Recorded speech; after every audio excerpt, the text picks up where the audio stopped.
68 ans après le carnage de Shinjuku, l'univers de Jujutsu Kaisen vient de basculer dans une ère que personne n'avait vu venir. Salut l'équipe, c'est le Prisme Anonyme. On parle enfin du retour de Jujutsu Kaisen. Gege Akutami a sorti un spin-off qui s'appelle Jujutsu Kaisen Modulo. C'est Yuji Awasaki qui dessine et ça dure environ 3 tomes. Et vous allez voir, le monde, il a bien changé. Le Japon est devenu le centre d'une diplomatie occulte totalement éclatée. Les Simuriens demandent l'asile, mais leur vision de la hiérarchie mondiale est, disons, très spéciale. Et tout ça, c'est à cause d'un vieux bluff de Satoru Gojo. À l'époque, Gojo avait baratiné l'Occident avec une histoire d'énergie occulte propre pour gratter leur aide. Résultat, 68 ans plus tard, les Japonais sont devenus les cibles numéro 1 des enlèvements à travers le globe. Tout le monde veut sa part de gâteau énergétique. Mais attendez, parce qu'on fait un bond en arrière. On découvre Yuka à 6 ans, elle colle son grand-père partout. Et son papy, c'est Yuta Okotsu en personne, le héros de Shinjuku. Il a encore sa marque sur le front. Un jour, il enlève sa bague préférée et la donne à Yuka. Il lui dit que ça va la protéger jusqu'à ce qu'elle devienne une exorciste de génie. Yuka est trop contente et promet de tout donner. Sauf que le temps passe et personne n'est immortel. À 10 ans, Yuka perd son grand-père. Yuta n'avait plus la niaque depuis que Mamie Maki était partie. Personne n'aurait cru qu'elle partirait la première. Yuka a le cœur en miettes, mais elle jure de devenir aussi forte que lui. Mais là, c'est le coup de massue. Donne-moi la bague. C'est l'ordre que reçoit Yuka de sa mère. C'est le dernier cadeau de son grand-père, mais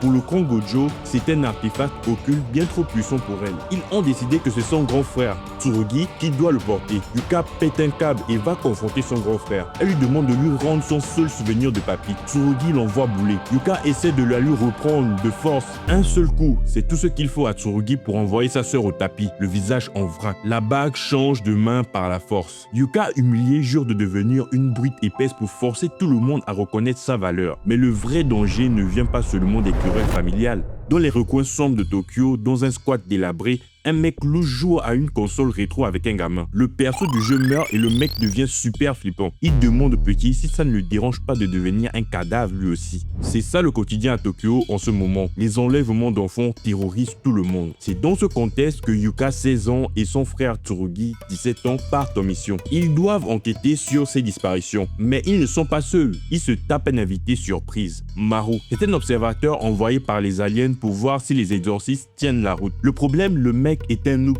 total. Le mec est un pur débutant. Il ne comprend rien aux bases de l'exorcisme et pose des questions ridicules sur la différence entre un exorciste et un utilisateur de fléau. Les deux frangins finissent par lui hurler dessus pour qu'il active le mode muet. En plus, Maru prévient direct, il ne va pas lever le petit doigt pour les aider. Ses chefs lui ont interdit. Parfait pour les frangins qui se barrent en un éclair. Maru finit par s'isoler au bord de la rivière pour bouder pendant une éternité. Il finit par entendre une voix familière. C'est Yuka qui arrive pour l'engueuler. Elle lui balance qu'il n'a pas à chialer pour ça. On dirait que c'est elle la méchante. Mais elle finit par lui donner des Takayoki. Maru goûte et il hallucine. C'est brûlant, mais c'est un délice total. Yuka se moque de lui. Des stands comme ça, il y en a partout dans le Kansai. Sauf qu'ici à Tokyo, trouver des Takayoki aussi authentiques, c'est rare. Maru est aux anges. Il pense que le Japon est une terre bénie des dieux. Yuka le calme direct. Il devra la rembourser plus tard. C'est là qu'elle réalise un truc. Maru n'est pas méchant. Il a juste un processeur un peu lent. La discussion dévie sur Tsurugi. Maru demande s'ils sont vraiment frères et sœurs. Il trouve qu'ils dégagent une même vibe. Mauvaise idée. Yuka rejette violemment la comparaison. L'ambiance entre eux est électrique. Pourquoi? Parce que Tsurugi lui a piqué son trésor. On parle de la bague de son grand-père. Un outil maudit super rare qui appartient au clan Gojo. Normalement, l'héritage revient à l'exorciste le plus doué. C'est Yuka qui l'avait au départ, mais ses parents ont décidé de la donner à son frère. Donc Yuka est dégoûtée. Elle explique que Tsurugi n'est pas plus doué qu'elle. C'est juste un forcené de l'entraînement. Il passe ses journées à flexer ses muscles pour montrer qu'il charbonne. Tout ça pour garder la bague. Le pire pour elle, c'est qu'il n'a quasiment aucun souvenir avec leur grand-père, alors qu'elle a tout donné. Devant Yuka qui déprime sévère, le cerveau de Maru finit par imprimer la situation. Maru propose alors un plan un peu tordu à Yuka, bosser en secret sur le dossier pour qu'elle récupère tout le mérite et montre enfin ce qu'elle vaut. Il lui sort qu'officiellement il est juste un observateur, donc s'ils font l'enquête à deux, ils diront que c'est elle qui a tout géré en solo. Yuka refuse direct. Pour elle, faire cavalier seul, c'est le meilleur moyen de se faire virer de chez les exorcistes. Mais Maru insiste, il promet de ne pas utiliser une seule goutte d'énergie occulte. Comme ça, personne personne ne capte rien. Yuka finit par accepter et ils foncent sur le terrain. Elle ne lâche pas son bracelet de projection des yeux en marchant dans les ruelles. Maru, lui, fait moins le malin. Il cherche des indices partout mais ne trouve rien du tout. Il finit même par s'affaler par terre, complètement dépité. Sauf que Yuka, elle, a déjà tout compris. Elle lui montre son écran avec ses notes. Elle a littéralement prédit tous les mouvements de Maru à l'avance. Et ce n'est pas du jujutsu. Elle a juste pigé que le chemin est rempli de guides visuels et de malédictions pour manipuler le cerveau des gens. Les passants et les gamins se font piéger super facilement sur ce chemin. C'est la technique de kidnapping parfait. Alors que Yuka commence à prendre confiance grâce aux compliments de Maru, Tsurugi débarque et casse direct l'ambiance. Il balance une punchline bien sèche. Tu glandais où là? En fait, il avait déjà capté la barrière et savait que suivre le chemin balisé était un piège. Le mec n'est même pas énervé qu'on l'ait laissé derrière. Maru se sent un peu nul et commence à déballer son sac. Il raconte que ça se passe super mal avec son propre jumeau. Son frère le traite comme un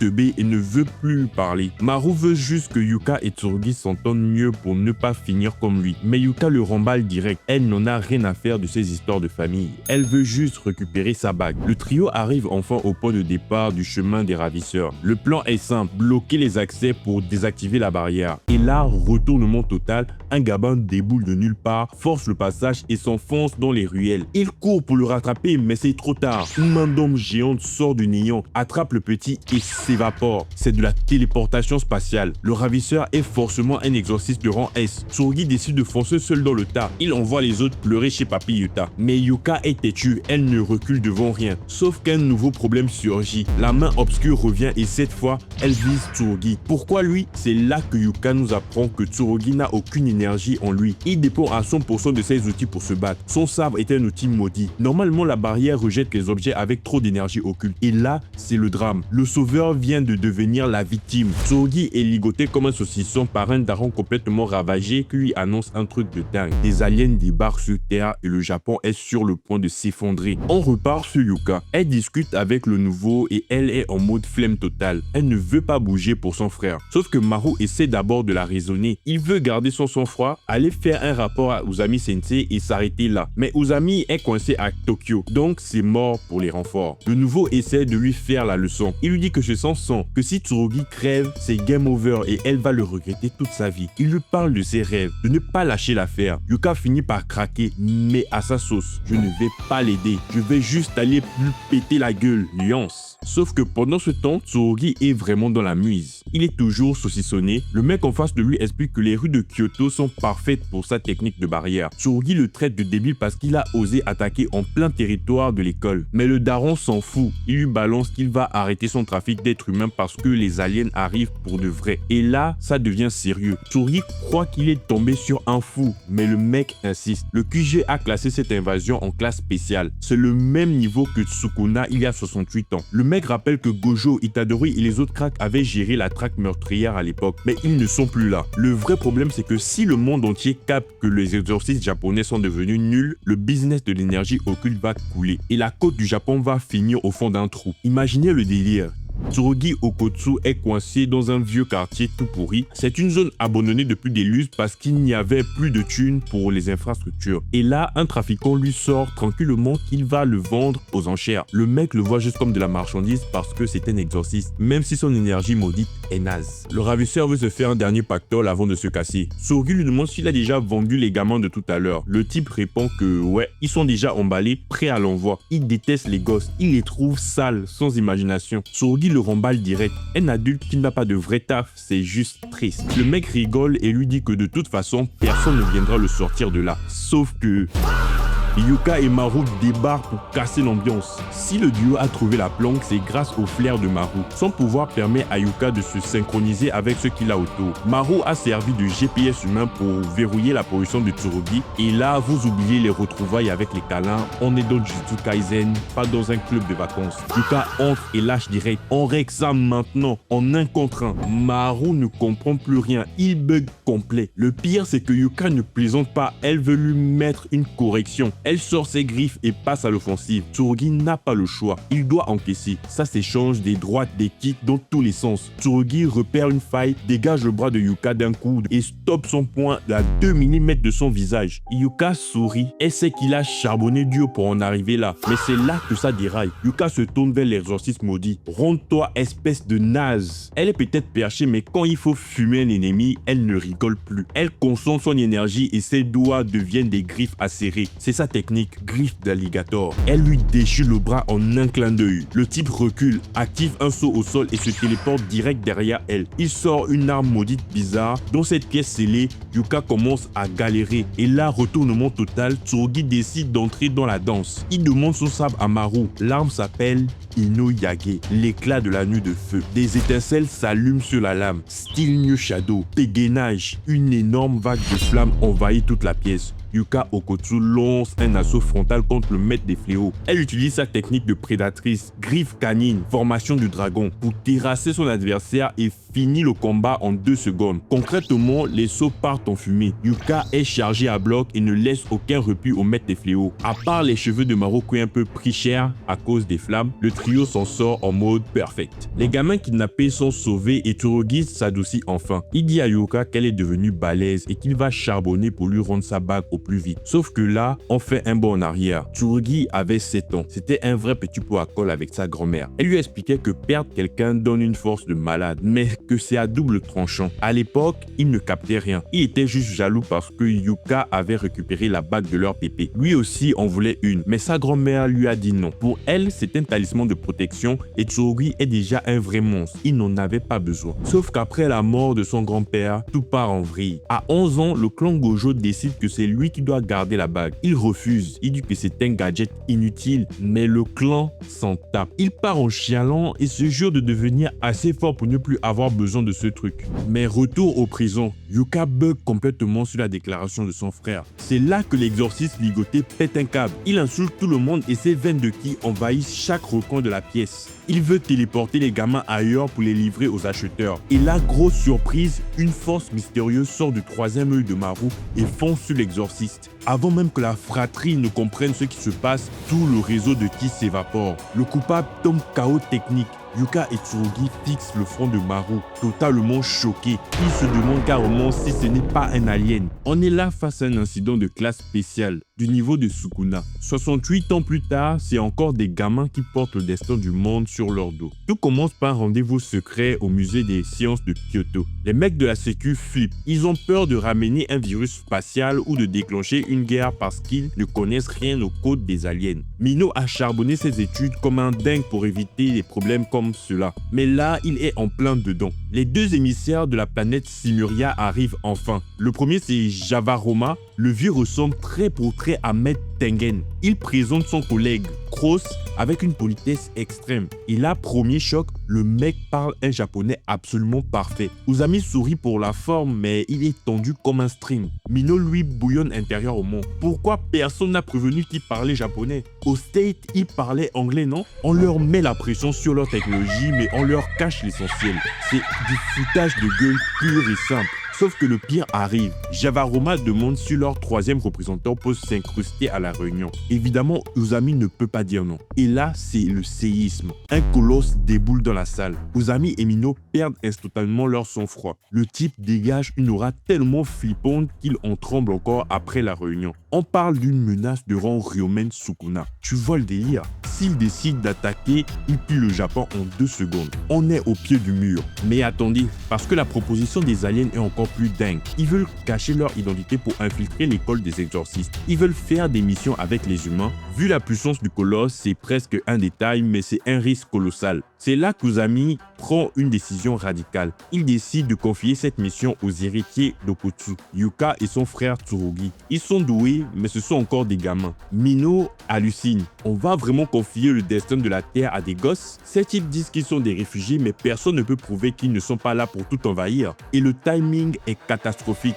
Pour Uzami, c'est le seul moyen. Le Japon stagne depuis le pacte de Kyoto il y a 62 ans. Entre le nationalisme et la xénophobie, le pays est une bombe bombe à retardement. Si le public apprend pour les aliens, ça finira en guerre totale. Il faut une fusion des cœurs. Et ça, seuls les jeunes peuvent le faire. On retrouve Yuka et Tsurugi juste après qu'ils aient coffré le manieur du fléau. Yuka rigole, elle croit que l'histoire des aliens est une blague. Mais Tsurugi ne rigole pas du tout. Le prisonnier a été clair. Ils arrivent. Le QG traite même ça comme une menace durant Sukuna. On parle du monstre qui a laissé une cicatrice sur le front de son grand-père. Et vous allez voir ça en pire. Tsurugi explique que le prisonnier n'est pas un rigolo. Le mec brassait des millions avec un trafic d'humains. Et il a tout arrêté net à cause de cette histoire d'alien. En plus, le type a une tête de monstre avec une collection d'yeux jamais vus, même chez les exorcistes. Yuka veut aller vérifier auprès de Maru, l'enquêteur du pays signataire, mais Tsurugi la calme direct. Pour lui, Maru est louche et ils n'auront jamais accès au dossier Stop Secret. Sauf que Yuka n'a pas l'intention de demander la permission. Les deux jumeaux baratinent Mino en disant que le prisonnier a peut-être des explosifs sur lui pour l'éloigner. Une fois seul avec lui, le mec commence direct à les chauffer. Il traite Yuka de robot sans cervelle qui apprend tout par cœur. Yuka pète un câble et veut lui en coller une. Le type leur explique alors comment il a eu ces infos. Tout ce qui est sur ordi finit par fuiter à cause de la surveillance des IA. Il dit que les services secrets qui bossent encore sur l'informatique sont des billes. Il lâche enfin le nom. Les aliens s'appellent les Simuriens. Yuka bug encore sur l'existence des aliens et demande si c'est sérieux. Le prisonnier se fout de sa gueule et la traite de boulet. Mais attendez parce que là, on change de dimension. Imaginez 50 000 vaisseaux aliens qui planent juste au-dessus de nos têtes sans que personne ne capte rien. C'est le délire que Tsurugi et Yuka vont devoir gérer. Et laissez-moi vous dire, ça va péter. Tsurugi a du mal à y croire. Le mec, il gagne sa vie avec le surnaturel, mais pour les aliens, c'est trop. Pourtant, l'info tombe. Il annonce qu'une flotte de 50 000 vaisseaux plane au-dessus du pays en ce moment. 50 000, c'est assez pour remplir le stade du Koshen. Si on ne les voit pas, c'est grâce à une barrière, un Kekai, une technologie ultra sophistiquée qui les rend invisibles. Tsurugi commence à calculer. Si ces 50 000 types maîtrisent le Jujutsu, ils peuvent tenir un moment, mais ils finiront par manquer de stock. 3 secondes, c'est le temps qu'il faut pour réaliser l'ampleur du désastre. Le prisonnier leur donne un rencard. Demain soir, 20h sur les plateaux Kirigamine. C'est le moment où leur camouflage doit vaciller pendant le ravitaillement, assez pour qu'un exorciste puisse les griller. Le lendemain, Yuka et Tsurugi vont sur place. Il fait une chaleur à crever, même en pleine nuit. Ils grimpent la montagne, espérant que le vaisseau est bien au sommet, comme dans les films. Sauf que l'ambiance entre les deux est déjà tendue à cause d'une histoire de famille. Tsurugi refuse catégoriquement de rendre sa bague à Yuka. Il rappelle que leur grand-mère était traitée comme une moins que rien dans la famille des Zenin, mais qu'elle a fini par fermer le clapet de tout le monde en rasant carrément tout le clan. Tsurugi veut être comme elle. Il veut devenir la nouvelle Maki Zenin et Yuka le nouveau Yuta Okotsu. Surtout que là, les aliens qui arrivent, c'est du niveau de Sukuna, un incident de classe spéciale. Leurs grands-parents ont fumé Sukuna ensemble à l'époque, alors maintenant c'est à eux de prendre le relais. Ils ne peuvent plus rester les bras croisés. C'est leur contrat d'exorciste. Mais pendant qu'ils s'inquiètent pour l'avenir de la Terre, il y a des retrouvailles secrètes juste en dessous du vaisseau. Maru saute de joie en revoyant son frère, Cross. Mais Cross est froid comme une porte de prison. Il lui ordonne de continuer sa mission d'infiltration chez les exorcistes. Chez les aliens, ils sont divisés. Il y a le camp de la guerre totale et celui de la cohabitation. Maru veut la paix et il kiffe trop la bouffe d'ici. Mais Cross n'a pas le temps pour ses invitations au petit déjeuner. Il a du taf. Plus tard, les jumeaux rentrent au bercail. Tsurugi fait encore le boulet et reste bloqué au portillon parce qu'il a oublié son passe de l'école. Il sent un truc louche et grimpe direct sur le toit. Il tombe sur une silhouette familière et croit que c'est Maru. Il commence à le vanner en lui demandant s'il veut sauter, mais manque de peau, c'est Cross. Le mec le remballe direct. Ferme-la, ne parle pas. Tsurugi ne comprend absolument rien à ce qui se passe. Les gars, imaginez la scène. Un alien qui force son frère à jouer les agents doubles pendant que l'autre pense juste à tester les restos du coin. C'est le bordel total entre Cross et Maru et ça va peser lourd pour la suite. Mais pas le temps de réfléchir, une nouvelle mission tombe. L'objectif, éliminer un requin mangeur d'hommes. Le truc bizarre, le requin est à Gifu, en pleine forêt. Il ne remonte pas la rivière, il se balade carrément entre les arbres. Vous avez bien entendu. Dans le train, l'ambiance est pesante. Tsurugi fait sa drama queen après s'être fait rembarrer sur le toit. Maru essaie de discuter pour attraper les bêtises de son frère, mais il se prend un tac. Tsurugi lui explique l'origine des fléaux. C'est de l'énergie occulte pure qui soigne des humains. C'est de la merde accumulée. Et bizarrement, depuis que les aliens sont là, ces fléaux ressortent partout. Certains disent même que ce requin est l'un des leurs. Maru s'énerve direct. Ses potes ne mangent pas d'humains. Il refuse d'en dire plus pour l'instant, mais Yuka décide de lui faire confiance. Elle trouve qu'il n'a pas l'air d'un mauvais bougre, un peu comme Monsieur Uzami. L'équipe de Yuka débarque à Gifu et commence direct à analyser les faits sur les récentes attaques mortelles. Yuka check les rapports. On a 2 victimes et 3 témoins. Le truc bizarre, c'est qu'un des témoins jure avoir vu un requin déchiqueter un cadavre, alors qu'il n'y a pas un seul point d'eau dans le secteur. Yuka se dit que le vieux a peut-être une vie qui baisse, mais l'autopsie est formelle. Les morsures, c'est clairement pas un ours. Pendant ce temps, Maru et Tsurugi s'enfoncent dans la forêt et l'ambiance est super tendue. Tsurugi ne tourne pas autour du pot et demande cash à Maru si les siens préparent une invasion en scred. Maru s'énerve direct. Il demande de quel droit les humains jugent les aliens alors qu'ils ne sont pas plus moraux qu'eux. Tsurugi ne lâche rien. Il est un exorciste. Il risque sa peau à chaque mission et il n'a pas envie de se coltiner un boulet. Il lui ressort l'histoire du kidnappeur d'enfants. Maru l'a dégommé avec une technique bizarre, alors pourquoi il n'a pas bougé plus tôt pour sauver les gens? Et là, Maru lâche son excuse. Ses supérieurs lui avaient formellement interdit d'intervenir. Tsurugi pète un câble. Pour lui, un ordre débile, ça passera jamais avant la vie d'un gosse. Sauf que leur dispute est coupée net. Un requin déboule de nulle part en plein milieu des arbres. Mais ce qu'il n'avait pas prévu, on en parle dans la partie suivante.